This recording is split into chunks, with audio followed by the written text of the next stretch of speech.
Welcome into another edition of One on One Nightly alongside Nick DeLuca, Thomas Aiello shortly. I'm Chris Hennessy. Nick, it is a snowy Wednesday night at 9 p.m., which means we'll be hanging out for another 90 minutes talking about a lot of good stuff. And it's good to see you again, my man. It's been a while. It has been, and it's good to be here. I'm always happy to be chopping it up with you, and a ton to get to with the NFL and NBA starting back up again, and all the craziness that comes with the end of a college football season as well. So certainly happy to be here to try and touch on some of that stuff with you. Yeah, absolutely. We're going to spend the first half hour or so talking a lot about football, a lot about the playoffs. We're just a couple of weeks away from solidifying 14 playoff teams in the National Football League. We'll bring on Tom. We'll talk about the NBA, big extension out in Milwaukee, big stuff going on with the Brooklyn Nets. We'll talk about all that. Big Saturday in college football. We got Big Five championship games and a 14 playoff to be announced very shortly. And we'll end with a little hot stove talk, which is heating up a little bit more in New York as the winter grows colder. Let's bring in on Thomas Aiello now. And we'll start with the NFL. And we'll start with two primetime games this past week, that were really interesting, Nick, starting with your Buffalo Bills pulling out a win against Pittsburgh, sending Pittsburgh down a 2-game losing streak after their 11-0 start. And as long as I've known you, Nick, you've exuded confidence in your Buffalo Bills. You don't hide that, but you have all the reason to exude that confidence now. Yeah, and some of it is false or just being a fan and you want to will them to be better than maybe they actually are. But as we sit here today, the Bills are without question a top 2 team in the AFC, and you can determine who's number one. I still would tend to lean Kansas City. They've earned that moniker and have still played well throughout the duration of the last 2 seasons, although how they've played more recently has not been as impressive, but they've certainly earned that and are the most explosive team. I mean, again, even if they haven't played as fantastically recently, you know they have that potential.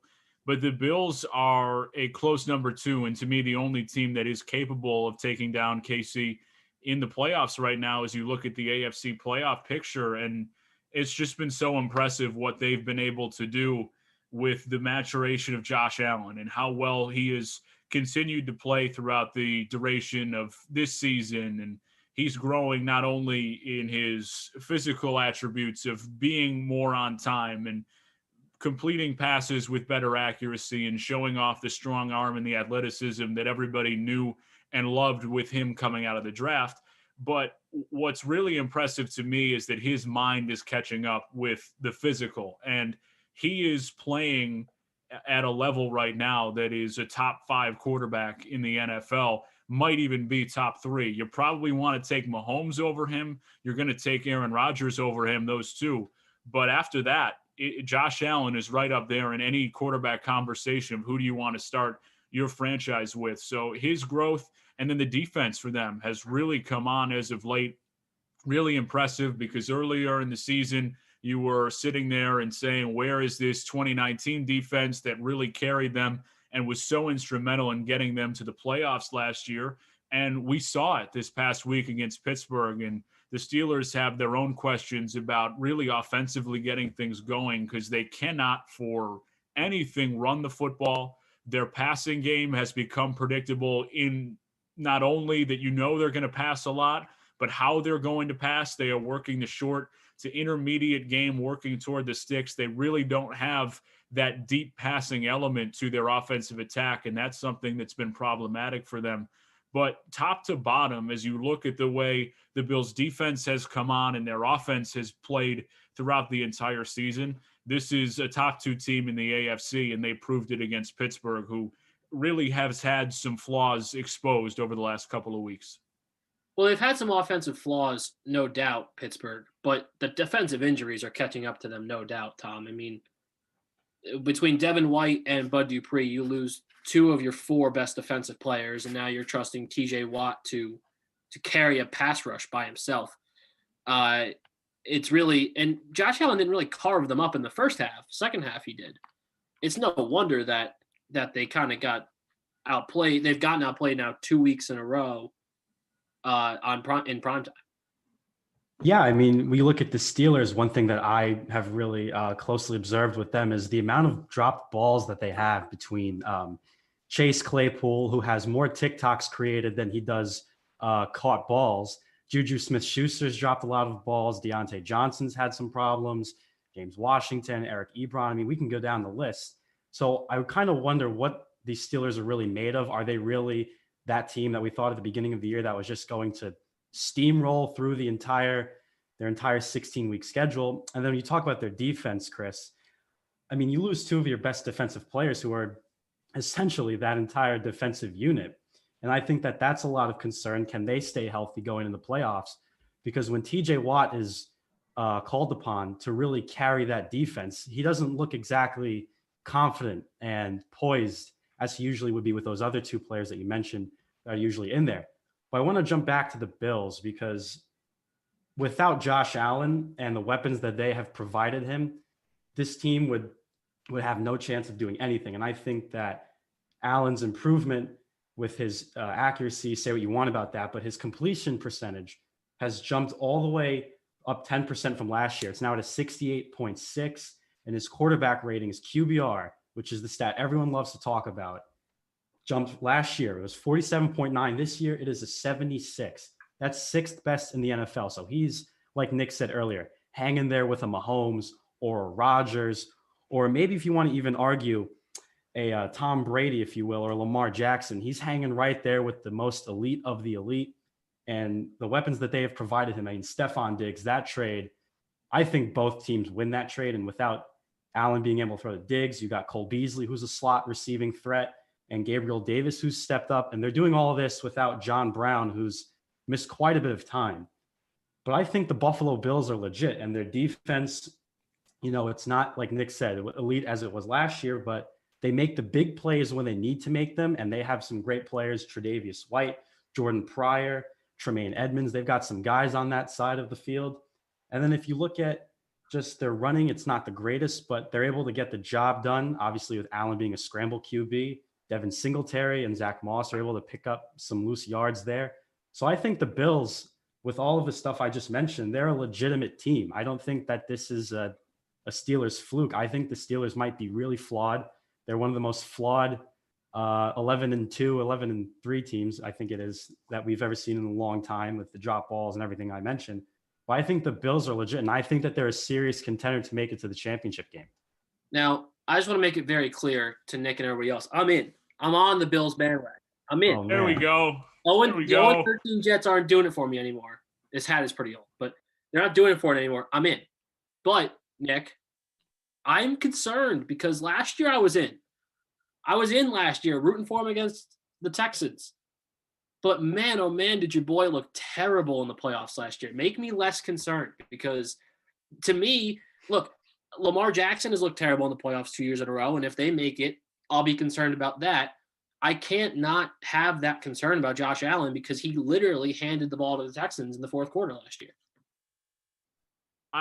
The mileage that his playoff performance has gotten, and this extends to Lamar Jackson too. I was talking to a friend of mine about this actually last night, and we forget that Allen's 24, and I forget how old Lamar Jackson is, but he's younger. I think he's 22 or 23 years old.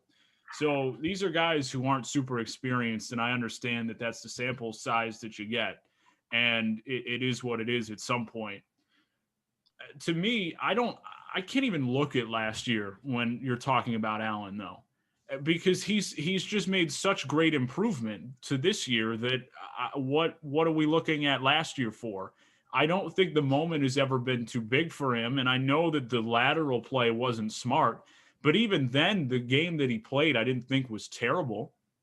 It wasn't great. It wasn't the best game he'd played, but if you go down and look through, especially in that first half, I think he did a good job. The pressure ramped up for the Texans in the second half of that game, and I think that a younger guy who didn't know how to adjust to that maybe sort of folded a little bit. I'll also add that he didn't have Stephon Diggs to throw to last year, so there's another aspect there. But to me, on the whole, I'm just not too worried about what happened last year because it's just so much different. And if you're worried about maybe the composure, I guess that's the biggest thing with maybe that bad decision on a lateral. I will also say, just in passing here, that you won't have fans in that same way. So if you feel like he got overwhelmed by that, but I got to tell you, this is very apparent to me because the Bills for a long time have not been a team that's warranted the attention of the national media and the media at large. If your understanding of Allen is how he played in the playoff game against the Texans, it's just a lazy understanding of what Josh Allen is as a quarterback. And to me, that shouldn't be something that you're ultra concerned about. I'm not saying that you are, No, but you know that he is more than what we saw last year in the playoff game. He's made so many strides and so much improvement and has better weapons. I agree with you that he has made improvement, but you see some guys in every sport that the playoffs are just too big for him. But hopefully that isn't the same for Allen. We said that about Peyton Manning for the longest time too. Right, and then he finally got there Sure. many years down the road. Dude, you're not wrong. But let's move on to the other team we just mentioned, the Baltimore Ravens. They play and win probably the best game so far in the NFL season. 47-42. They beat Cleveland on Monday night. And Tom, it was probably the best game of the season. And if the Ravens lose, they're out, most likely, from the playoffs. They win, they're still not in the top 7. Do you see the Ravens breaking into that top 7? Personally, I do. But do you see the Ravens breaking into that top 7 eventually? Well, Chris, you know what? Before I do give my take on this, I want to say that this game was probably the best Monday night game so far this year. Might be the best Monday night game of the year. Even though it was an abysmal defensive matchup, the offense just was coming in bunches. I mean, you have Lamar Jackson running for 2 TDs. Hollywood Brown had a nice little touchdown run, and then you had J.K. Dobbins, Gus Edwards. Then you had Baker Mayfield, Nick Chubb, Kareem Hunt. I mean, everyone, Rashad Higgins was getting touchdowns in this game. But Chris, I don't think we can discount last year's MVP. I think the Ravens are going to find a way to slip into that 8 or 7 range. I just can't count out Lamar Jackson, even though, again, another quarterback, you can say what you want about his throwing, say what you want about the weapons that he has to utilize and Harbaugh's play calling, but I am not discounting the MVP. Lamar Jackson is, to me, one of the best quarterbacks, maybe top 4, top 5. I mean, he's definitely not a Mahomes or a Rodgers, but I think there's an argument to be made with him being better than Dak Prescott, Josh Allen. I think Nick would beg to differ with me on that one, but I just think the Ravens are going to do it. They're too experienced. They have too much talent to not make it. And I just think that they'll be able to find a way to slip in. And the winner's mentality, they say to never underestimate the heart of a champion. Well, I shouldn't say champion, but of a star player like Lamar. So I think the Ravens are going to find a way to get in, Chris. Yeah, I say they're going to get in because they have a pretty clear path to 11-5, Nick. I mean, yeah, Jaguars, Giants, Bengals. For that Ravens team we just saw on Monday night, it's 3 pretty easy wins. Yeah, I'd say that's a pretty easy schedule going forward. I mean, maybe the Giants might give you a little bit of a fight, but that's a pretty soft schedule to end it out. And I think 11-5 in a playoff berth is definitely possible. I can totally agree with you on that.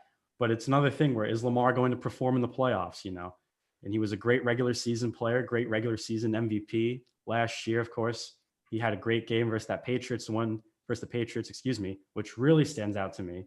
But, is he going to perform in the playoffs? Does he have enough offensive weapons? Does he have enough, any of that, those kinds of things? Can Mark Andrews, Hollywood Brown, who's going to be that second receiver?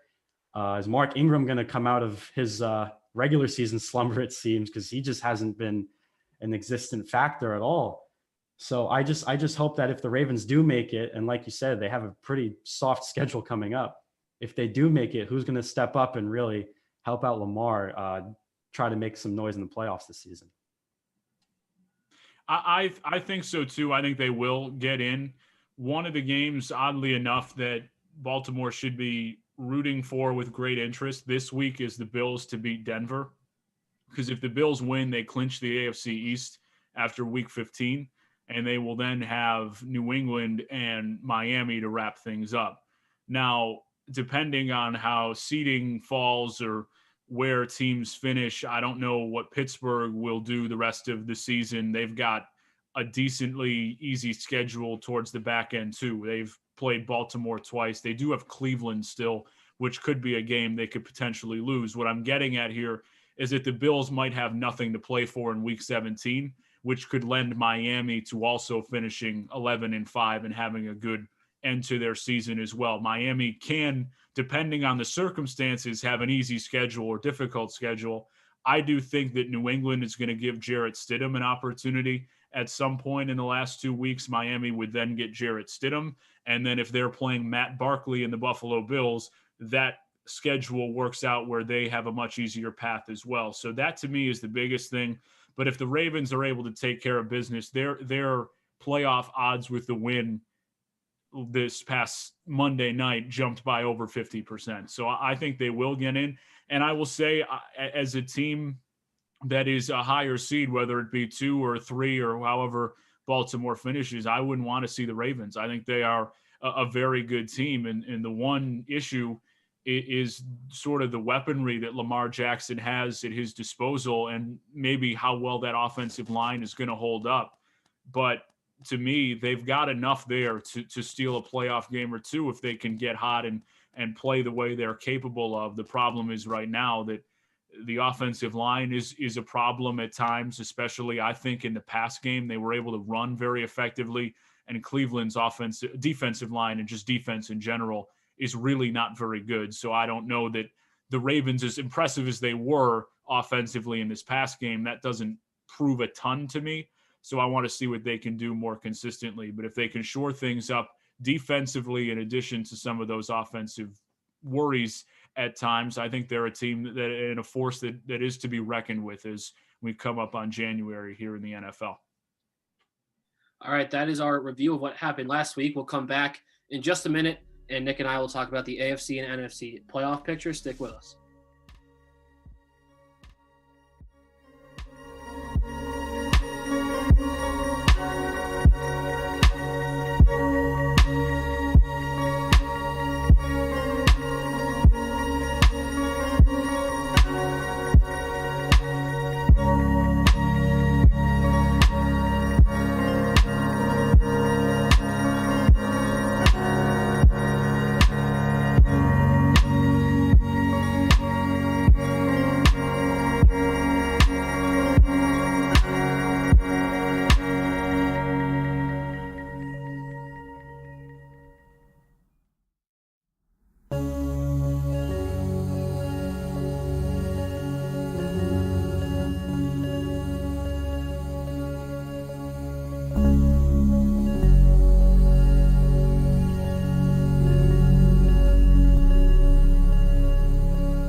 Wednesday edition of New York's longest running sports call-in show.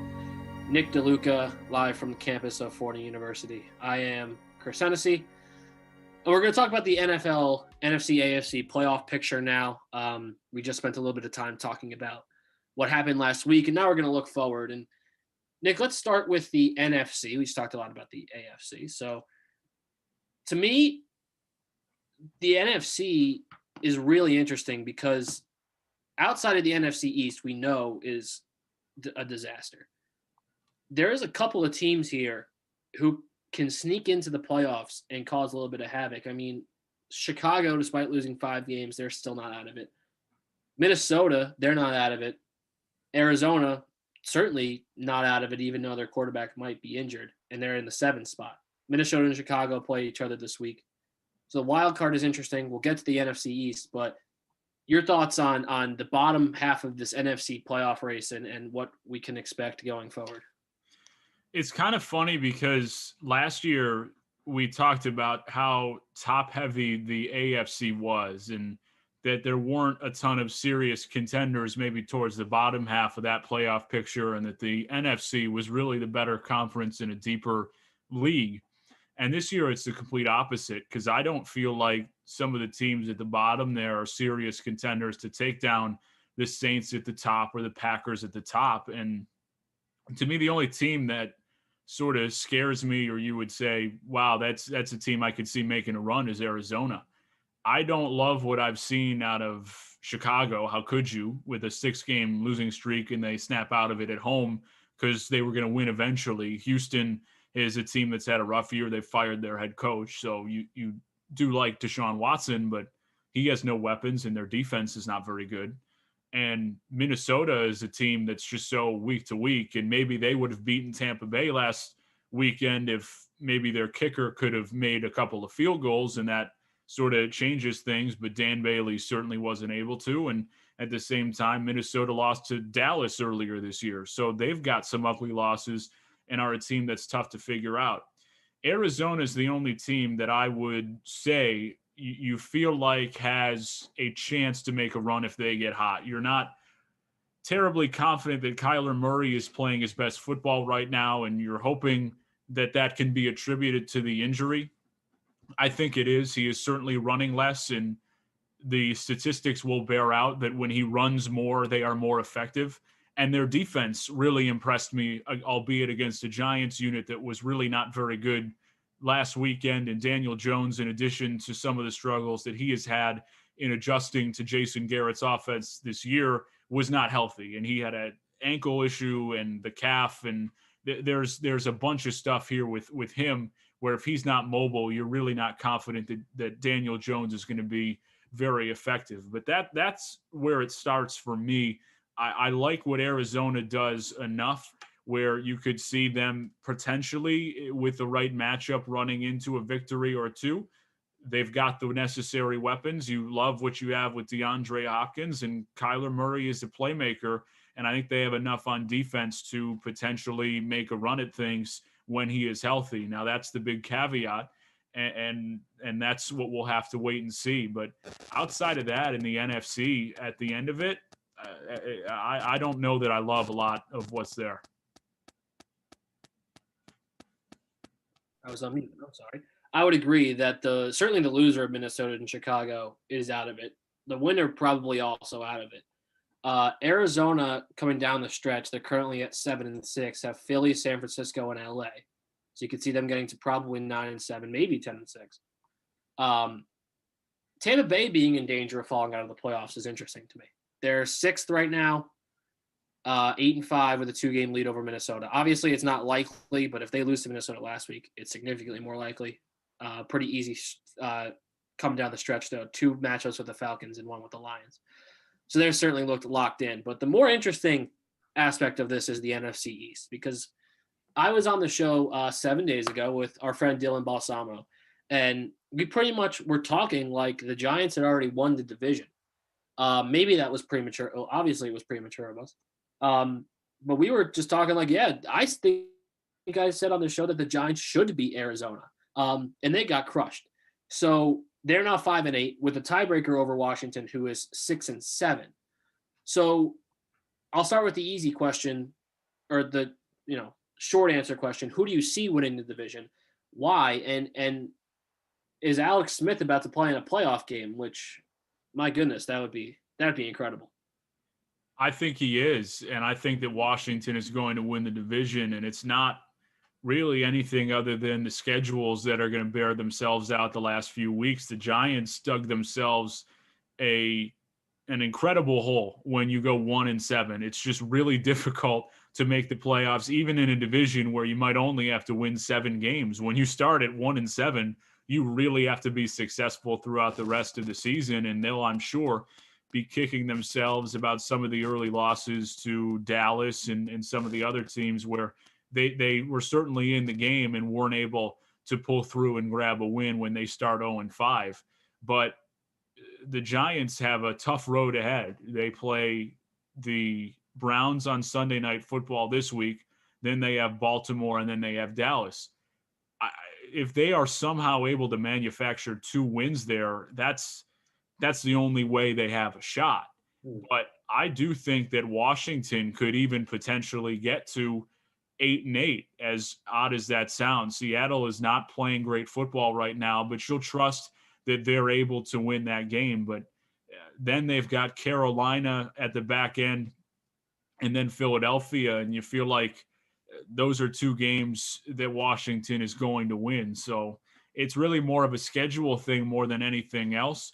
But at the same time, as good as the Giants' defense has played throughout this season, and especially as of late, Washington's defense has been better.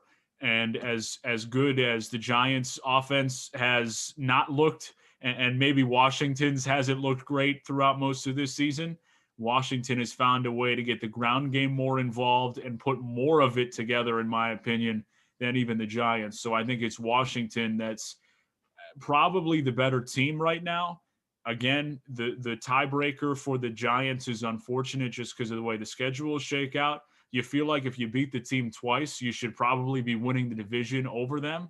But Right. The schedule is really in Washington's favor right now. Well, they'll look at 3 games. They'll look at the Bears game, the Cowboys game, and the Buccaneers game as 3 games they could have won, should have won, and now they'd be at 8-4 if they did win. We'll quickly touch on the AFC.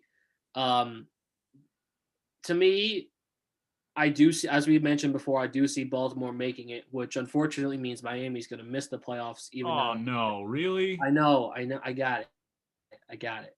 I didn't say that they were going to win the AFC East. I never took that away from you. That Miami's going to miss the playoffs. They've been fun this year, and they certainly have a great coach. But it looks pretty locked up. And as you mentioned last segment, I wouldn't want to play any of those 7 teams: Kansas City, Pittsburgh, Buffalo, Tennessee, Cleveland. I'll include Indy, Miami, and Baltimore. Any of those 8 teams can go to the AFC Championship game. I don't think that there's any cupcakes on that side.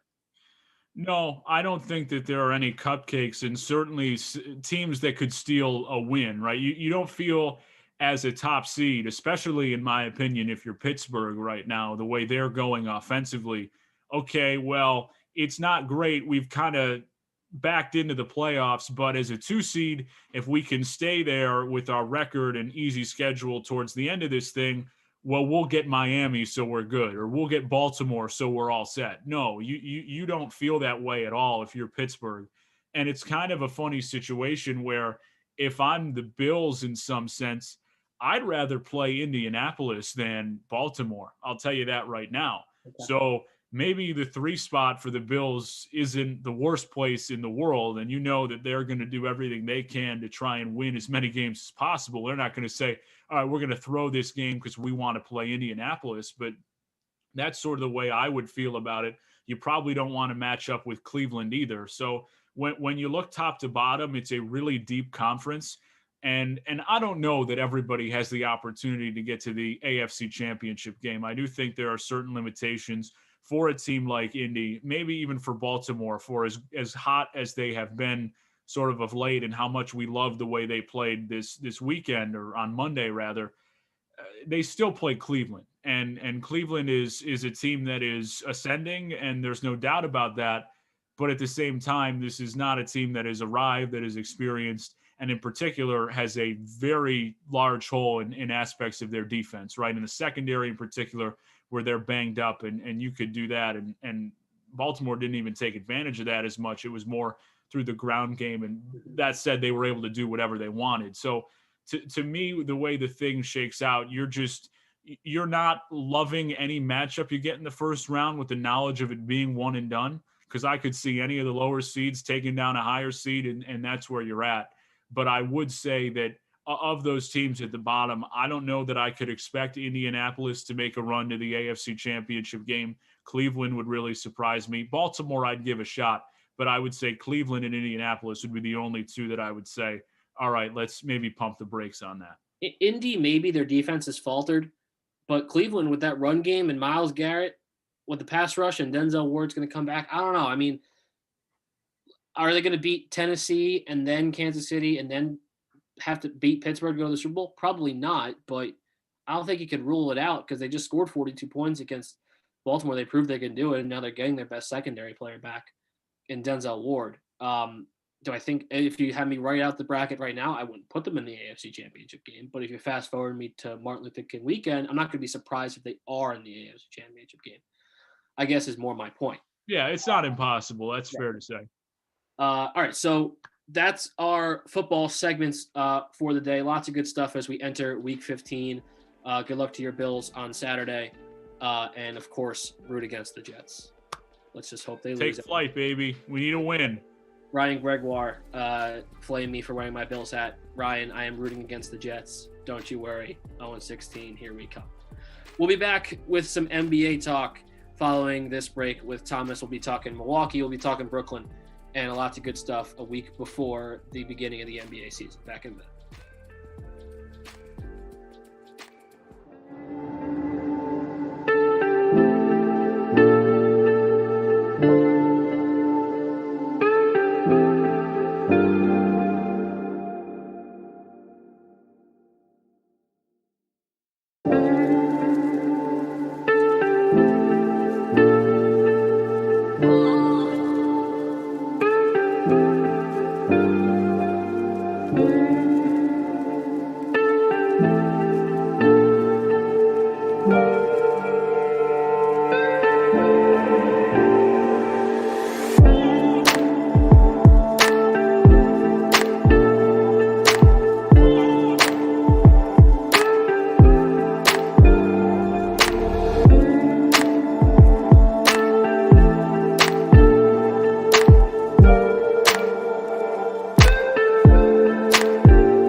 Wednesday evening, December 16th. Happy holidays to everybody as we approach Christmas and the end of football season, as we discussed before, and the beginning of basketball season begins on December 25th. But the NBA dominated the news yesterday. Gentlemen, 5 years, $228 million for Giannis Antetokounmpo to play basketball in Milwaukee for the Bucks for the next 5 years. A record contract in the NBA, the Supermax as they call it. And Nick, I don't know about you, but I was certainly, I'm not a fan of an NBA team. I wanted him to stay because I think it's cool that a player wants to stay in a small market. I was concerned he was going to leave, and happy to see that he did not. Yeah, it's so much a product of the way the NBA seems to operate right now, where, okay, I'm not happy with my situation and I'm going to bolt or go to a market that I feel is better suited for me, or go to a place where I feel like I have a better opportunity to get help and then win a championship, or whatever the reasons are. There is so much movement in the NBA because it's a player-driven league, and the players have so much control over what they want to do in their own destinies because it's the nature of the sport. If you get one star, one MVP caliber player, you can transform the whole organization, as Giannis has done in Milwaukee. There's not a ton of other players who are lining up and saying, oh my gosh, I want to go play for the Bucks. They draft, they develop, and he has been a franchise changer for the Bucks, and you're happy to see him stay. I was a bit surprised to see him sign the extension with everything that we have heard over the last few weeks and even dating back to almost last year about the rumors with him thinking about going to a place like Golden State or wanting to seek out greener pastures. So a lot of credit goes to him for being that sort of old school throwback type of player who wants to be loyal to the organization that had faith in him and drafting him out of Greece, and feels like they have the opportunity to win a championship. And I think that they do, or certainly make it out of the East. The Bucks are a force to be reckoned with, and Giannis needs to continue to improve and develop to give them those opportunities to do that, because he is the guy that's going to drive the car here for the Bucks going forward with some of the other pieces that they have. But overall, it's a massive win for Milwaukee because you can't replace that type of player, and it's often hard to get those types of guys to stay. So good on them for doing that. And as you mentioned, very happy to see a guy like him stay in a smaller market. I think it's good for the NBA. Yeah, I certainly felt that he was going to head down to South Beach and team up with Jimmy Butler, but he did not.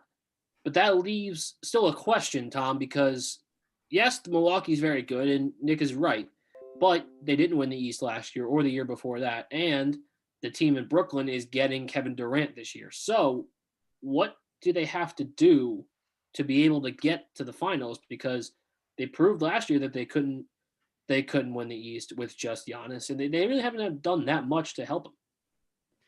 Well, Chris, I think that they've done all that they could have possibly done to try and help him out. They acquired Drew Holiday over the offseason. I think that was a great pickup for them. They got rid of George Hill, who, he's an overplayed role player in my opinion, and they got rid of Eric Bledsoe, who might be the worst playoff performer in the history of just NBA players in general. I mean, this guy seems to have no idea what the hell he's doing in the playoffs, and he just looks lost out there. So they got him a quality starting two guard to pair with him and Chris Middleton at the three. They are going to be a lethal trio to deal with, along with Mike Budenholzer as their coach. And they still have amazing role players. They brought in Bobby Portis from the Knicks. Say what you want about him, but he can be a nice bench piece for them. They still have Robin Lopez, and Brook Lopez is still there, who's a stretch five, and he was one of the best three-point shooting bigs in the league for the last 2 seasons now. But I would hope that Giannis, who my friends at home, we call him the mobile Shaq, the modern Wilt, and then end it with the Greek Freak. He is just an iconic type of NBA player. I mean, you never see a 6'11", 7-footer who runs like a deer, who can jump from pretty much the free throw line, 3-point line. If you want to make an argument, maybe he can jump from half court one day and dunk the basketball. The way that he's just dominating his competition is just second to none. And I don't think we've seen anything like this since Michael Jordan, and, signing that contract, he's going to stay. He wants to make it work. And he's one of the very few, as Nick said, that wants to stay with the organization that drafted him. It's, he's one of the last of a dying breed. There's very few of those guys left. Damian Lillard is one of them. But I think it's good that he stayed. They got him some help. So this was their last ditch effort. And who knows, after this year, maybe if it doesn't work out, they blow the team up and start over. And I mean, Giannis isn't exactly a tradable player, so I'm going to guess he would just have to stick it out through a rebuild, and they'd definitely be a competitive team. But, if it doesn't work this year, I don't know what they're going to do. And you mentioned the Nets, Chris. I mean, Kyrie Irving's back. My question with him is, can he stay healthy? Can he not be the diva that he is in Brooklyn? And Kevin Durant also came back too. But how are they going to fare? How are they going to fit with this Nets team? Can Steve Nash coach? Can Mike D'Antoni, stay within his boundaries and not overstep Steve Nash and try to, have a real influence on what Nash wants to do as the head coach, where D'Antoni is sort of the offensive coordinator, if you will. But I think the Nets are going to also make some noise. There's a chance that they can kick the Bucks in the butt and send them home in the second round or maybe a conference finals series. And they have a chance to do that, like I said, with Durant and Irving, who are two known playoff gamers. But I think that Milwaukee has rearmed and replenished themselves. I think they're ready for whatever comes their way, and I don't think they're going to back down. But that Brooklyn Nets team is just, man, with Kevin Durant healthy, the most unguardable player in the league probably. I mean, I can't discount that. look, I mean, the Eastern Conference is not the Eastern Conference it was a couple of years ago when LeBron would just run through the entire conference and no question about it. Um, they had some players in there. Miami, that's a team who, again, I'm not, well versed on, all 12 players in every NBA team, but that you didn't see too much prediction of them going to finals at the beginning of the year. And they did. And Milwaukee falls, and Philadelphia didn't do so great, but they're still a very good team. So it'll be very interesting to see what happens regarding Brooklyn. And you brought them up, Tom. So let's move over to them because they, however long it's, 18 months ago now, signed the two biggest free agents of the summer. And finally, now we're going to reap those benefits. They were better last year than they were the year before, but now they're going to be even better because they have a top 3 player in the NBA on their team in Kevin Durant. Nick, to me, my advice to the Net fan would be to temper expectations because there are some years where the NBA has no parity. We went through a stage where it was the same 2 teams for 4 straight years. But this East looks like it can bring on some parity. So I would say temper expectations. What about you? Yeah, I think that's smart to temper them, but at the same time, Nets fans, I think, should expect to be in the Eastern Conference Final at a minimum, right? That's where their window is, and that's where the expectations should be. And if they run into a team that's very good, whether or hot, whether that be the Bucks or the Heat again, or Philadelphia, if they can perhaps swing a trade for James Harden, is something that we've heard over the last few days of rumblings that he might want out. And how does that change the dynamic of the Eastern Conference? But I really like what Brooklyn has. And you're just worried about, again, as Thomas alluded to a little bit, it's about the fit and how is Kevin Durant going to coexist with Kyrie Irving. You feel like the rest of the pieces are in place. They've got a good surrounding and supporting cast for the two of them with Spencer Dinwiddie and Karis LeVert and those guys that they have with their supporting cast. But you sit there and wonder, how is Kyrie Irving going to adjust as the wild card and sort of the number 2 in a role that he has really not played since he was in Cleveland? And then when he leaves Cleveland, he goes and wants to seek out that opportunity with Boston, and it doesn't go well. And then he even gets that sort of chance as the lead dog in his first year in Brooklyn, and then he gets hurt and that all that stuff. And now you're dealing with him off the court again and the media situation and his comments there. So there's just a lot going on with Kyrie Irving, and you're just hoping that they can sort of manage that as a building, as an organization, that they are putting the right things around him. They are saying the right things, that this is all the right fit. And I thought, again, the mention about Mike D'Antoni and Steve Nash will play a crucial role in that. How comfortable do those guys feel? But at the same time, these are 2 of the best players in the NBA. These are 2 of the top at least 15 players in the NBA. So when you have talent like that, that's going to lead to success. And you feel like the Nets are in a good enough position that they should at least be challenging for the Eastern Conference. But at the same time, I think you're disappointed. You can temper the expectations, and there may be some growing pains.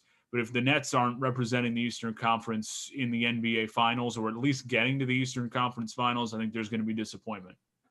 Yeah, no doubt. It's a team with very new expectations. Maybe this is what's best for Kyrie because last year we saw he wasn't that great. Boston was a disaster, but he hit the game-winning shot in the finals when he was the second man. And even though he idiotically said that Kevin Durant's the first player he's played with that he has confidence in hitting whatever the hell he said, that disparaged LeBron.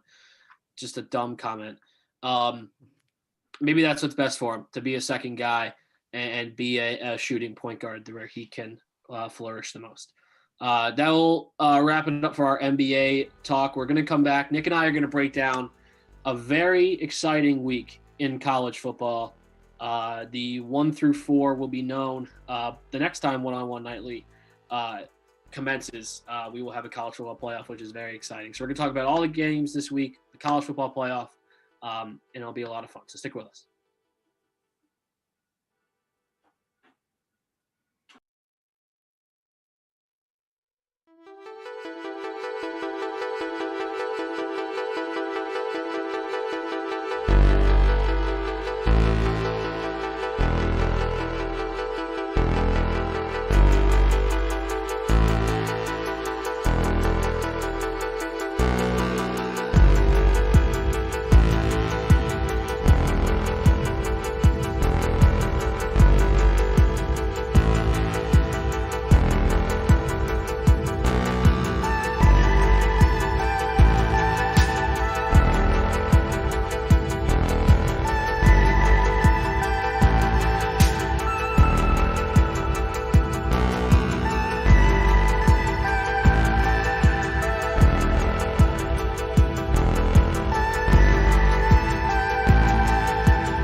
Back on One Nightly, 9:48 p.m. as the snow continues to pile up here on the East Coast. Nick DeLuca, Chris Hennessy here with you, taking you till 10:30. So we're about halfway through, and we're going to talk some college football, conference championship week. Let's start, Nick, with the big one. Number 2, number 3, Notre Dame Clemson for the second time this season. Second time with an asterisk because Trevor Lawrence didn't play the first time. But a game between two playoff teams that will decide seeding, no doubt, and potentially knock Clemson out of the college football playoff if they lose. A fascinating game, and I just want to, get your thoughts about it. It's certainly a fascinating game, and quite frankly, I feel like it's not getting the attention that it deserves in college football circles, in large part because of what happened this past weekend in the SEC with Florida losing to LSU because of a thrown shoe, and that whole thing just kind of screwed everything up with giving Florida an opportunity to potentially get in with a win over Alabama, though no one was necessarily picking that, and we'll get to that in a minute. This, to me, is going to be a very different matchup from the first time around. And, of course, it's because of Trevor Lawrence, and there is no denying that he is somebody who's going to be an impact player for Clemson as the presumptive number 1 pick in the draft. He is outstanding. We don't need to go through how good Trevor Lawrence is and what his resume entails. However, to me, the biggest issue or the biggest change in this game is that James Skalski, who is Clemson's middle linebacker, will be back as well. And that's obviously not as popular a name, but the problem for Clemson in game 1 was not that they weren't able to score. They put up 40 points against Notre Dame's defense. This was a team that without Trevor Lawrence and some injuries even on offense too up front, they were able to do enough work to get things done. It was the defense that let Notre Dame run all over them. They couldn't stop Notre Dame's offensive attack and couldn't get the ball back when they absolutely needed to. So the health of them at the linebacker position, getting Skalski back, I think is a huge deal for them. And I like them to win against Notre Dame. It's really difficult to try and figure out which team is better here. I lean towards Clemson. A lot of respect goes to Notre Dame and what they've done. But when you feel like Clemson is the better team, it's very difficult to beat a team twice when you're not really the better team. So I like Clemson in this game, and it's a really fascinating matchup as we get into the weeds here, because there is a very real possibility, depending on the Big Ten championship game, which we will get to next. For example, if Northwestern were to knock off Ohio State and you slide Texas A&M in at number 4, if Clemson beats Notre Dame, you're going to see that matchup again. Mm-hmm. There's no way that A&M slides farther than 4. They won't go up the rankings farther than either Clemson or Notre Dame. And Bama stays at 1, assuming that's the other monkey wrench. But I assume Alabama's going to win this weekend too. So it's possible that you could see this matchup again, but certainly excited for the second time around. And I think Clemson has the upper hand here as they get more healthy and get the presumptive number 1 pick off of the COVID-19 reserve list. Well, you took the words right out of my mouth, because although I am a Notre Dame fan, I'm tempering expectations because there are a million and one things that are different about this game than the game that was 5 weeks ago now. Number 1 being Trevor Lawrence, but number 2 being the health of the rest of the team, as you mentioned. It's not in South Bend, and that was Ian Book's best game of his Notre Dame career. And you can't expect that great of a performance from me. I'm not that high on Ian Book. I don't think you could expect that great of a performance from him every week. And you have to add on, as much as it pains me to say, you have to add on that every time Notre Dame plays in a big game, they get shelled. So you have to, including against Clemson 2 years ago. So that's certainly a factor. But it's, I think, tell me if this is my bias speaking, but I think if Notre Dame loses, they're still in. What do you think? They're definitely in. Yeah, there's no question about it, because your only loss is then to Clemson, who would be number 2. They would slide to number 3. With the landscape of the rest of college football, they're in really no matter what. I think they are, and Alabama, those are the 2 that have locked up the playoff spots. They're in no matter what. even if they lose in these games, there's no way that those two are being kept out. The wild cards as we go down. Clemson with 2 losses, I think is out. When you lose to Notre Dame twice, you've had your shot and you're done. And if they can't get that done, they will be done. And Ohio State obviously as well at the 5-0 record. And how does that shake out and stack up compared to the rest of the stuff with the fewer games? I think they would be out as well, but those two would still be in there. And it'll be interesting, this game for sure. I will say that with respect to Notre Dame, I don't know that you can attribute their past to this team. I mean, this is a new team. This is another group of individuals. And I know, I get it. I understand that it's the same coach, but it's a different team. And I like what they've done. This Notre Dame team does feel a little bit better, but at the same time, they do have to go out and win a college football playoff game, which I don't know talent-wise that they're capable of doing. And we'll see. It depends on who they match up against. It's just hard to see them doing that against a Clemson because of some of the offensive limitations that they do have at points. And I do like what Ian Book has done, but I agree with you in that he has his limitations. And I think a healthy Clemson will be able to deal with their ground game better and mitigate it enough where that puts the onus on Ian Book. And if he's the guy who your offense runs through, it's not to say that you can't be successful, but I don't know that they'll be able to score with Clemson. If Book can't use his legs, they have no chance. And with Clemson's healthy defense, feels like they have no chance. But obviously, I hope that I am wrong. You mentioned Ohio State Northwestern. Ohio State at 5-0 sneaks in. We talked about last week the ridiculous rule change that they probably would have made for any other team. Yada yada yada. But they're playing in the Big Ten championship game. Northwestern has had a very good season. They're ranked 12th. Any chance Northwestern pulls off the upset here? I am inclined to say no, because the spread is about 20.5. If I'm not mistaken, I would have to double check that, but it's about 20.5. The difference to me is when you're trying to predict upsets, and we'll get to this when we get to the SEC championship game, because as I will detail, I think Florida does have a chance to win that game as poorly as they looked this past weekend against LSU.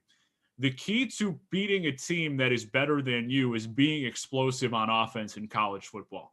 That's how it works. When you are relying on, hey, we need our defense to go out and shove, and Northwestern's defense has been very good this year in a conference in the Big Ten that is difficult to have success in.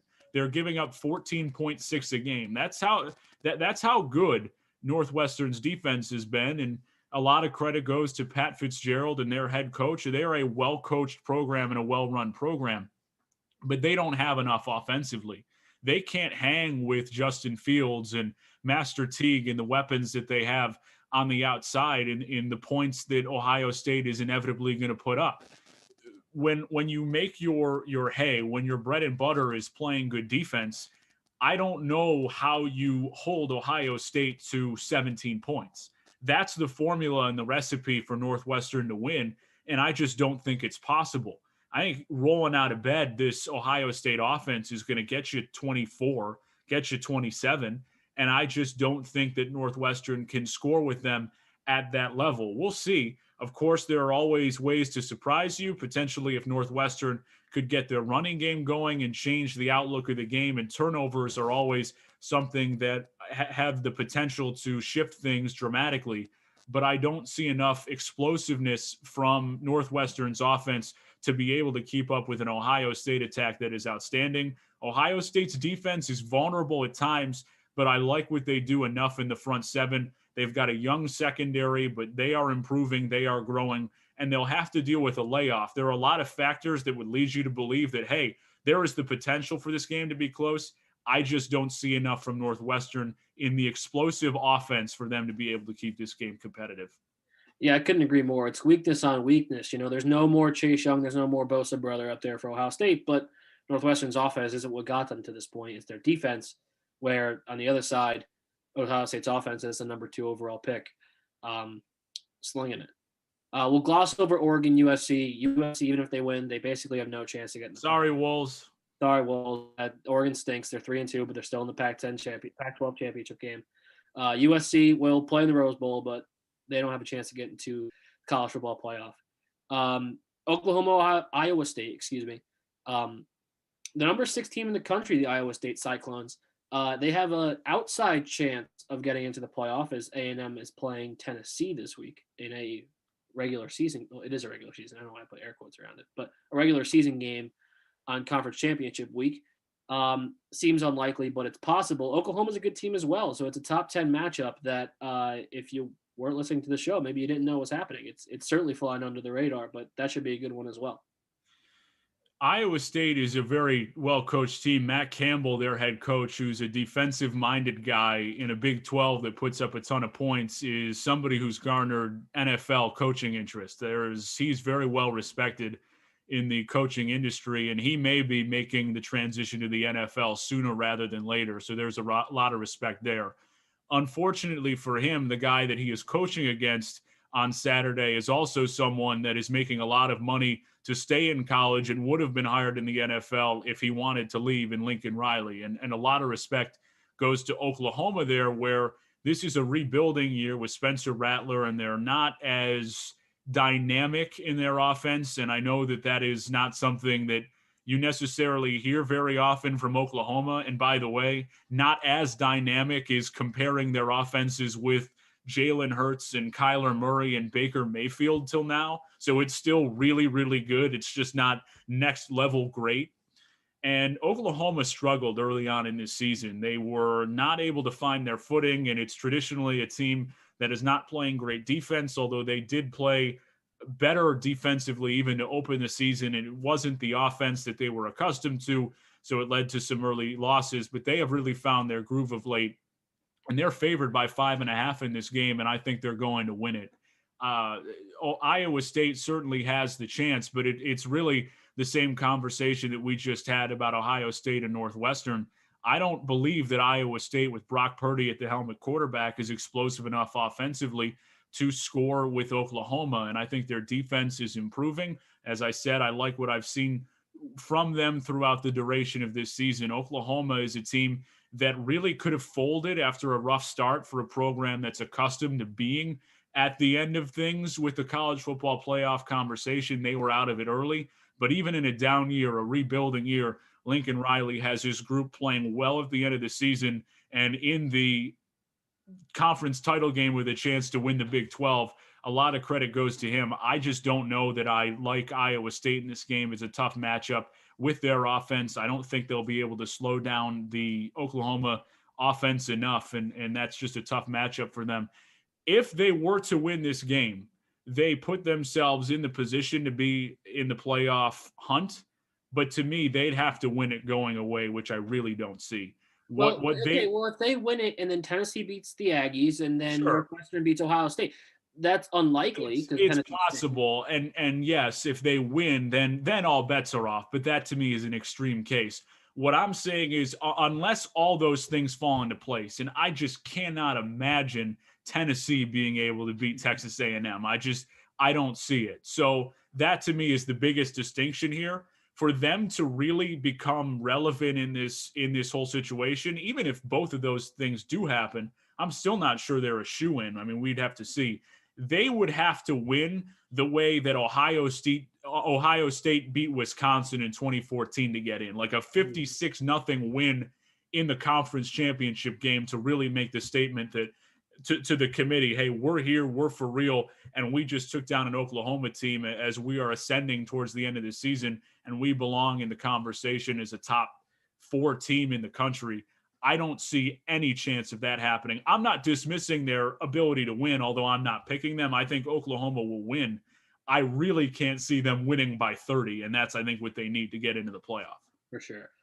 Even just now, once you mentioned Oklahoma kind of fell off the college football playoff radar early. I just looked before the show, I was surprised to see them at number 10. They've certainly made a nice resurgence, but to be number 10 and favored in the Big 12 championship game with a freshman quarterback shows you how good of a coach Lincoln Riley is. Finally, you teased it earlier. Are you picking the Gators, or you're just not counting them out? No, I'm not picking the Gators because you can't pick against Alabama, especially with what you saw out of Florida this past week, losing to a true freshman quarterback at home in a must-win game to keep your playoff hopes alive. And even if Florida is able to win this game, they are very much on the outside looking in of getting into the playoff with such an ugly loss. And we got into this on College Football Gridiron a little bit earlier today, and we'll have that for you on social media at some point soon. But we were trying to figure out, how the heck does this work where Florida loses to an unranked LSU team at home, true freshman quarterback, by the way, with Marco Wilson kind of screwing the thing up for them by throwing a player's shoe, and just the optics of that whole thing. How are they only dropping a spot in the college football rankings? Like they only went from 6 to 7. So that was something that was really a head scratcher. And then trying to determine where the committee stands on all of these things, and trying to just, it's like there's a standard of, okay, we're going to go with who's the most deserving in the top 4, like who's the most accomplished.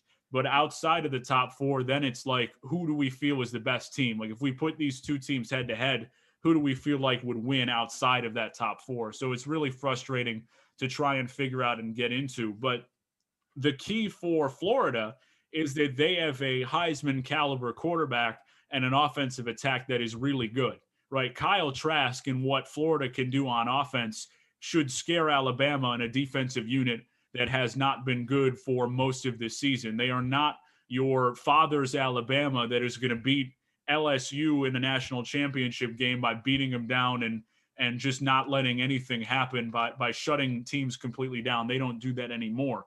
And to prove the point, or to say that you can be really good offensively and stay with Alabama, you look to the game that Bama played earlier this year against Ole Miss and Lane Kiffin.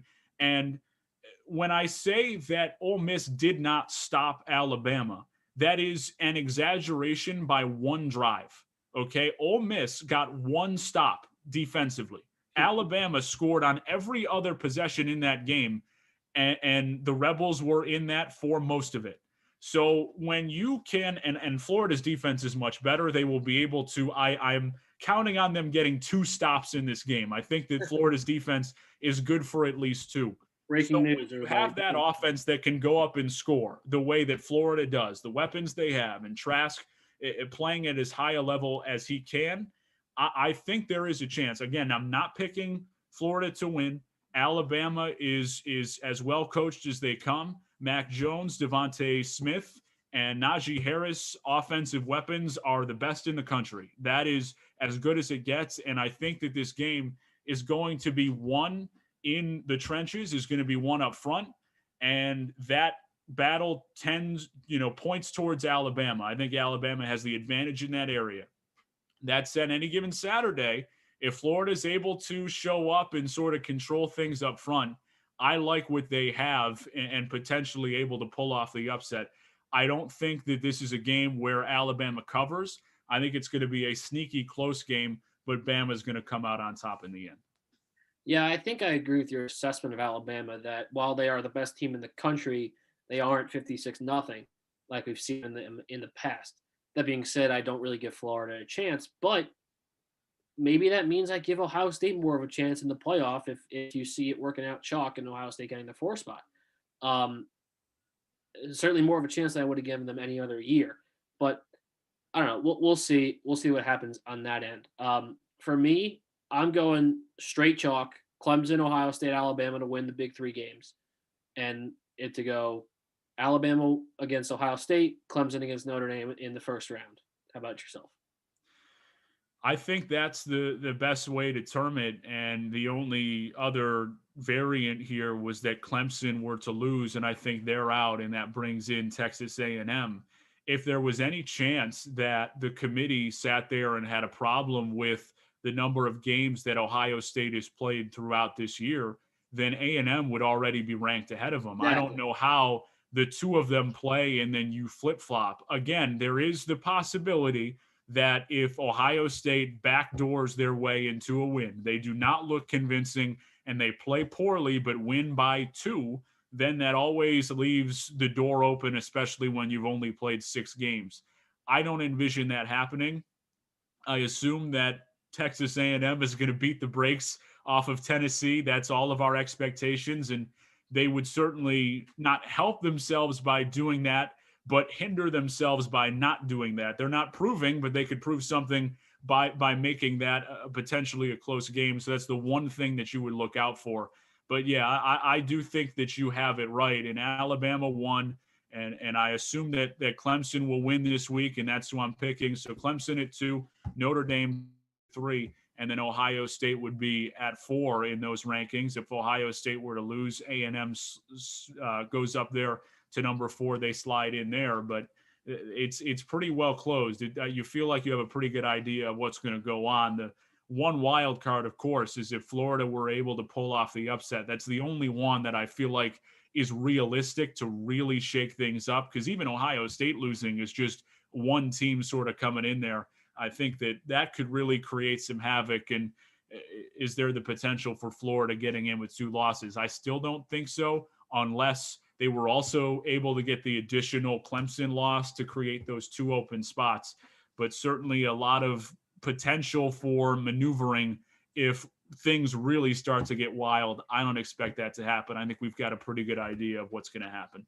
It would certainly be fun if Alabama lost and Florida blew this whole thing up. And yes, it would. You had some, Notre Dame. For everyone but the committee, actually, it would be very fun. It would be very fun for all of us.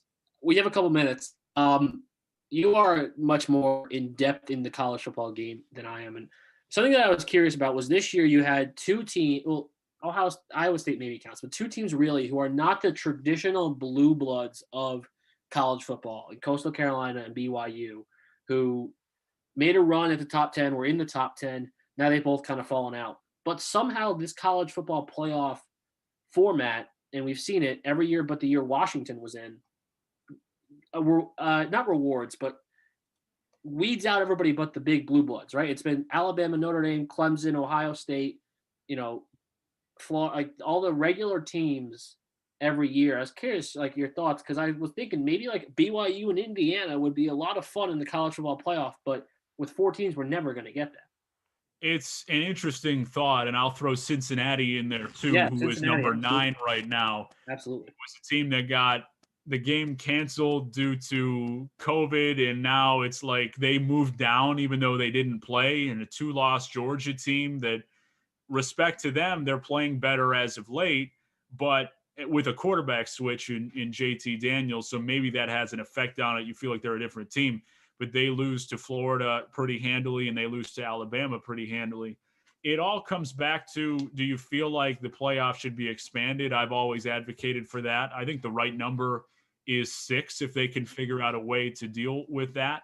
The NFL did 6 forever. It's not hard, right? 2 teams to buy, and if you can deal with the buy or you feel comfortable with that, I think that's the right. I think 8 might be a little bit extensive, but there is an argument. And Ryan Gregoire, when we were talking earlier today, and again you'll hear this later, he said, what's the point of playing for some of these teams that are the group of 5 teams? If you're Cincinnati and you do everything that's on your schedule, well, what the heck is the point of playing? Because you know that you have no shot of ever making the college football playoff. Where I would disagree with that line of thinking is that not in this year, but in the traditional sense, in the traditional format, Cincinnati would have the opportunity to say, okay, let's go play one of the big boys. So if Cincinnati at number 9 and 8-0 were to go schedule a game with Texas A&M and beat Texas A&M, well, guess what? They're now a serious contender and certainly in the conversation for, okay, this is a team we need to take seriously. It's just the nature of COVID and the way that you have to play in your conference.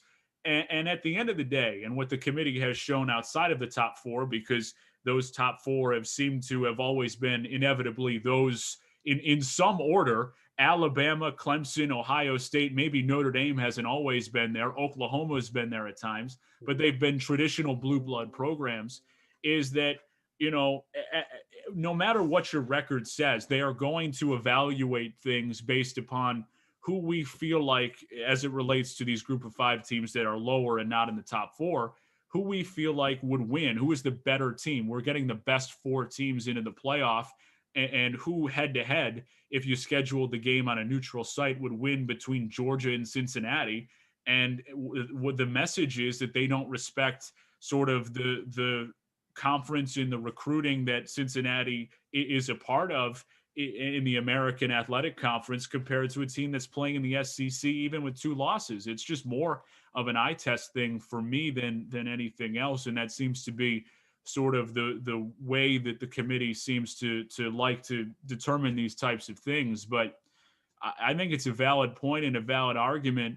The one thing I also said in response was, when you look at the old BCS format, to the idea that, hey, the games don't matter in Cincinnati, what's the point of playing? They were never going to make it into a top 2, right? The BCS was never going to say, all right, Cincinnati is going to be a team that's in the top 2, and they still played anyway, because there was a time where winning the Orange Bowl or winning the Sugar Bowl or the Cotton Bowl was a big deal, the Peach Bowl, whatever it is. And that has sort of been devalued because of the emphasis on who's the best team and who's getting into the top 4. And it sort of shifted some of the focus and attention away from those traditionally big-time bowl games, the Rose Bowl in there as well. The New Year's Six is where your focus is. But that, to me, is the biggest deal, is at some point the committee just doesn't feel like these are teams that are of the caliber, no matter what the record says. Yeah, and this year, 6 wouldn't solve that. Because all 3 of those teams, Coastal, BYU, and Cincinnati, are all out of the top 6. Yeah. So expanding may not solve it. It may be something where you kind of look at it in NCAA basketball format, where if you win your conference, you get some. Who knows? It's a lot. Well, that's an argument to be made for if you want to expand it to 8, and then you say, all right, the conference championships from the 5, or maybe pick 6, or maybe it's 8, whatever conference you want to use it as, and then maybe there are 2 wild cards. So you go with the top 5, and maybe whatever group of 5 conference that you want to include in that, whether it be the American. I feel like that's probably the next best conference when you're talking about the Power 5 in that sense. So yeah, it's certainly something that's on the table. I tend to also believe that things might turn out a little bit differently if we are really going with an 8-team playoff. When push comes to shove, if they're putting the best 8 teams in, I just don't know how Cincinnati's not there if it's really an 8-team playoff. So I would kind of call them on that in that sense.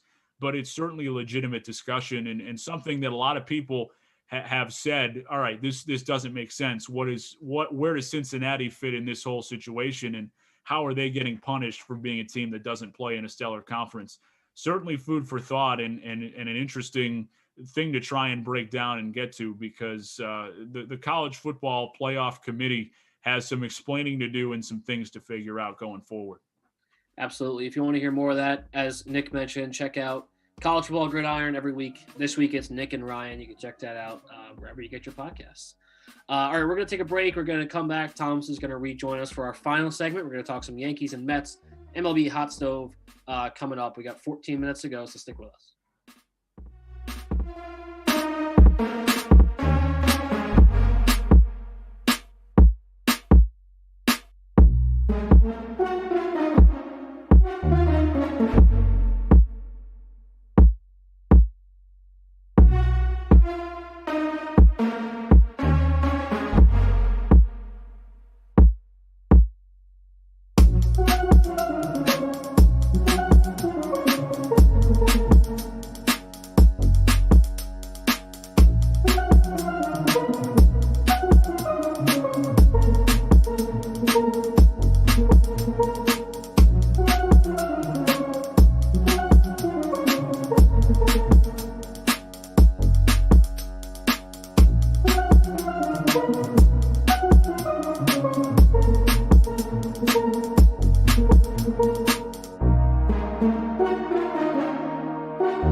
minutes to go here on One on One Nightly. Thank you again for joining us wherever you are, Twitter, YouTube, some other way that Alex Woles has created in his little lab in New Jersey. We're going to wrap it up with some MLB hot stove talk. Season ended obviously a couple months ago, but free agency slow to start. The Mets signed James McCann. We'll get to the Mets in a minute. But I want to start with the Yankees because all week long, and as they should be, Aaron Boone and Brian Cashman have been fielding questions about the second baseman on the Yankees, DJ LeMahieu, who for the past 2 seasons has been arguably the best player on the team. And maybe not even arguably. He probably has been. So, Nick, I'll start with you. Not signing DJ LeMahieu is a disaster, and that's not a question. That's a fact. I don't know if it's a disaster. It depends on where they would pivot elsewhere. I mean, if they don't sign DJ LeMahieu and trade for Francisco Lindor, I would argue that they did a good job or made the most of a tough situation. Where you're going with that, I agree with you, though, that it needs to be priority number one, and I think it'll get done. I don't think there's any doubt about that. The Yankees are very interested, and when the Yankees are very interested, they generally get the free agent that they want. That said, I don't think they are going to bend over backwards in terms of years to make the thing work, which is where the potential is for something to kind of get out of whack, but I think they'll be able to bridge the gap. LeMahieu apparently wanted 5 years, $100 million. That number sounds about right, or so, give or take. Maybe it's 4 years. Whatever it looks like. The report was that they were $25 million apart, but that's not really the money. It's more the year. Like, are you going to give him the extra year to get to $100 million with the 5, or is it going to be 4? However that works out, whatever the numbers are. So to me, that's the biggest thing. And I think that is easily worked out with, say, a 4-year deal where there's a vesting option or a club player option, whatever the negotiation is. Usually the vesting option is the most effective way to do it because you're not allowing either side to necessarily determine it. It's more about what actually plays out and how useful the player is to your organization. So that's what I would expect. But I think LeMahieu will get done. He has been too good for the Yankees, too crucial to their organization and what they have accomplished over the last few years, and what they will accomplish, I think, starts with LeMahieu. The one caveat here, the one thing to pay attention to, is that the Yankees have at times hesitated to pay position players into their later 30s, and they seem more comfortable doing that with starting pitchers. They gave Garrett Cole the 9 years. CC Sabathia also got a longer contract. Robinson Cano, if you remember, the Yankees were not willing to go to 10 years. They cut off at 7, and that looks like a pretty good move right now. I think the initial deal that Brian Cashman made with Alex Rodriguez in 2007, the 10-year contract, has sort of spooked the Yankees away from making those really long-term commitments where you see diminishing returns on the back end, and that's littered all over Major League Baseball, whether it be an Albert Pujols or a Miguel Cabrera, guys who you really can't move right now. The Yankees want to be leery of that. I don't expect that to be the issue with LeMahieu. I think it gets done, and we'll see him in pinstripes for the next 4 or 5 years. Yeah, I hope you're right. I think that the concern I have with what you said, though, is LeMahieu's best asset is his contact hitting, not his power hitting, not his fielding, not his speed. And you're in the American League, so you have a designated hitter. So I think that extends his shelf life a little bit into a year 37. 38, whatever it might be. He is older. I mean, we forget that. He was on Colorado for a long time. I think he's 32 years old now. So that's why we're talking about 5 years and not 10, like, you see the Stanton contract and all the other guys you mentioned. Other than that, though, the Yankees have been quiet, and that leads towards thinking that Masahiro Tanaka will not be a Yankee next year. And Thomas, that leaves a gaping hole in the starting pitching, but I'm okay with it. I'm curious your thoughts. Everyone loves Tanaka. He's one of the fan favorites among Yankee fans, and he's just been so gracious to be a Yankee, and the Yankees have been very kind to him.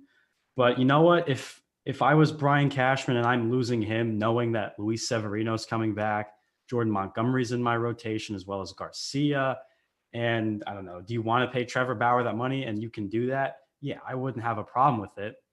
But given the situation that they're in, and there may not be a lot of options for trade, or free agents might not want to deal with the Yankees. And you know what? Maybe you do give him some money. I don't know how long it would be. Maybe you give him a 2 or 3 year contract to just be your number 3, especially if Severino just kind of hits the wall on his first start. You don't know with him. He's just coming off of Tommy John surgery. So there's a couple red flags there. But I mean, with the pitching, I mean, J Happ and James Paxton are not going to win you playoff games. I mean, James Paxton just fell off the cliff basically in his first start against the Nationals this year. And J Happ just blew the season for them. So I don't think that either of them come back, but I think maybe they think about Tanaka coming back, giving him a little less money than maybe what he would demand. And Chris, going back to LeMahieu, you said he's 32. Give him what he wants. I mean, he's the best player on his team. But he is 32. It has to be said. He's not 24. He's 32. He's a much older player, but he's a player that they enjoy having and being around. My only problem is that he's playing second base. And the reason why I say that is because Gleyber Torres is an atrocious defensive shortstop. And I don't think that Torres can stay at shortstop long term. So what do? I don't know. Do you explore trading Luke Voit? Maybe that gets Yankees fans a little heated because I said that, but maybe his value isn't what you think. You slide LeMahieu over to first, Torres goes back to second, and you try and go get a shortstop. I don't know who that could be. Do you give Marcus Semien money? Do you find a way to get Lindor on the team without giving up any crazy assets? I have no idea.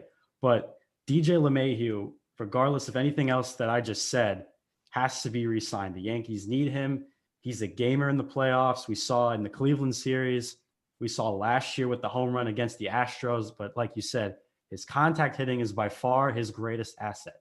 And in a lineup that is just stacked with sluggers, as annoying as it can be in the playoffs, because you can't outslug teams in the playoffs in a short series. You can't do it. You got to beat them with old-fashioned baseball, with sacrifice bunts, squeezes, sac flies, base hits, extra base hits, attacking gaps, and pitching and defense. You can't outslug teams. It's not possible in the playoffs. So I think LeMahieu has to be the number one priority. He should honestly be the only priority for the Yankees in this offseason. Yeah, I think that LeMahieu has to be a Yankee. I don't know. I think that going back to the Tanaka point, you mentioned the two names that for me make it okay that he leaves. I'm not in love with it, but getting Severino back and the rise of Deivi Garcia, to me, kind of lessen that below a little bit. Let's move down to Queens, and we got to go quick. But the new owner, the new GM, the new president of baseball operations, the new everything in Flushing, their first big signing. Well, their first signing was Trevor May. Their first big signing, James McCann. However, the big names still connected. Obviously, Steve Cohen's offseason is not done yet, Nick, but a good start. And now there's trade rumors with one of the best players in the league, in Nolan Arenado. For me, if I'm the Mets, I go for it, but it just doesn't seem realistic. The packages that are being rumored, I don't think the Rockies would take that at all. What are your thoughts? Yeah, it was kind of odd to hear about that. The first point, though, I'll answer James McCann first. And what that really says more than anything else is that they are going to set themselves up to spend money in different areas, right? So they didn't want to go with JT Realmuto, who I think is the best catcher on the market. They will stick with McCann at, I don't want to say $10 million is not that much of an investment, but relative to where money will be spent elsewhere, he'll be their starting catcher. They will save, if you can call $10 million that at catcher. And then I would expect them to be very active in trying to sign George Springer and even Trevor Bauer to bolster that starting rotation. So that's where I see that there. The Arenado rumors really never made sense to me, just because I don't know what the Mets have to give them, as you mentioned, right? The packages don't seem like those are something that Colorado would really be interested in moving them for. There's not really a ton that the Mets, outside of maybe Pete Alonso or some of the pieces they have in their starting rotation, I think can really move to get a player the caliber of Nolan Arenado, because their previous general manager, Brodie Van Wagenen, really sort of tore the farm system up and kind of moved a bunch of pieces to bring in some more veteran players, and that is a very bare and depleted farm system that the Mets have right now. So I don't think they have a ton to make that move. If they could somehow do that without giving up too much, certainly something you do it, because the Mets have the money now. Arenado on a big contract and is one of the best third basemen in all of baseball. So if you can do it, great. I just don't see how the Mets have enough to get a player of that caliber. Yeah, not that they don't have enough necessarily. They might be able to figure something out if they want to trade Pete Alonso. I don't think they do, but the package is not where it is good for your organization. Exactly. Like, they're not going to take a trade for Robinson Cano, J.D. Davis, and a prospect. Stop. They're not going to take that trade. Tom, your thoughts on the Mets? I think that if they get Arenado, they might price themselves out of these big free agents because Arenado is a huge, huge salary to take on. Look, we say this with the Knicks as well when they always try to trade for a star player. Do not do it. And especially with Arenado, the money that this guy makes, well deserved. Let's just not ignore that. Well deserved by all means. But he's eligible to opt out after this coming season. If the Rockies stink, and good chance that they just aren't that good, I honestly would just wait for free agency for next year and just pay him what he wants. Okay. These trades that I saw today, like you mentioned with J.D. Davis and Familia, and then Cano, there was a Nimmo one. And I'm just like, Rockies aren't going to do this. They're not that stupid. So you know what? And if they do try to make a trade for him, you're probably giving up a Pete Alonso. Hell, they might even reach for Dom Smith. And I think Mets fans would be infuriated if either one of them left. But I guess if the only way to get Arenado is to give up one of them, it's more of a coin flip at that point. Honestly, for up to me to get Arenado and I have to give up one of those two, I'm probably going to give up Pete Alonso. And I know that he won Rookie of the Year and Home Run Derby and All-Star, but his defense isn't good. He's only really a power hitter. He's not exactly a contact guy. I think it's worth the risk for Arenado, but I would honestly just hold off and just wait, see if he opts out. And if he doesn't, build up your assets and maybe go back at a later time. But I don't think the Mets should trade for him right now. They definitely shouldn't even think about it. But, I don't think it would be good for them and just deplete them in the future even more. Well, we had so much fun. We went about 2 minutes over. Thanks, everybody, for tuning in tonight, for Nick and for Thomas. Our producer, Alex Walls, our sports director, Bobby Chaffardini, our sports manager, Emmanuel Barbari. Make sure you tune in Saturday night at 11, right where you are. If you're on YouTube, you can go on Facebook 90.7. Andrew Galata and Mike Legan and Dylan Balsama will be hanging out with you then. So make sure you tune in. Happy holidays, stay safe, and have a good night.